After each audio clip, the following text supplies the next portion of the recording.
What's the difference in money, would you say, hypothetically, you lose this fight in comparison to if you win this fight? Well, Combining everything if you all win in the one. fight, you're the champion, and when you're the champion, you get a pay-per-view cut. When you're not the champion, you don't get a pay-per-view cut. So say that again. Explain how that works, if you don't mind. So when you're the champion, you have to have the belt, and then you get a cut of the pay-per-view.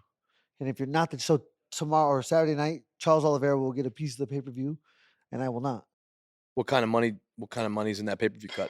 I don't know. I've got it once, but it was a bit of in Abu Dhabi. I got it, but they really marketed that to Europe and Asia. They didn't market it to the pay-per-view crowd, which is America and over here. So I fought at like 12 o'clock here in the United States on a Saturday, and it wasn't. It was the most watched stream fight in the history, but not a high-selling pay-per-view. They sold subscriptions to the rest of the world on my fight, and I don't get a piece of that. So I would say probably at the least 400 extra, and at the most, 1.4 extra. Yeah, and you hear it talked a lot. We ask every fighter, and you happy with the amount of money that you make in the UFC right now? Yeah, I think it's fair. Because Dana gets a bad rep, obviously. I don't know why, but for Well, fighter pay and all that. yeah, So you know why. who's really getting fucked there?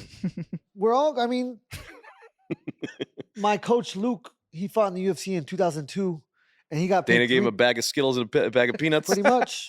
Yeah, he lost. He made $3,000, and so it's a process. In 10 years, my 5 to $1 million will be 2 to 7 million for these guys, and it's just the process of the sport. We have it. 1992 is when the UFC, started, and so we've been around for what is that? 30 years. Football, baseball, basketball, talking like 60, 70, 80 years. And so it's just a progression in where we're going. It is crazy how far the UFC's come. Yeah, it as like absolutely an organization. is. To me, I it's mean, crazy. I've been Especially the watching past for a few while. years. Yeah, so the argument is every other sport has representation, and we don't. Perfect example is we can't quit. We can't leave, and they can fire us anytime. That's my biggest gripe. I can't leave if I want to leave, but you can fire me whenever you want to. So you're saying there's no protection in that contract for me, but it's all for you. So how does that work? Do you sign like a per fight deal?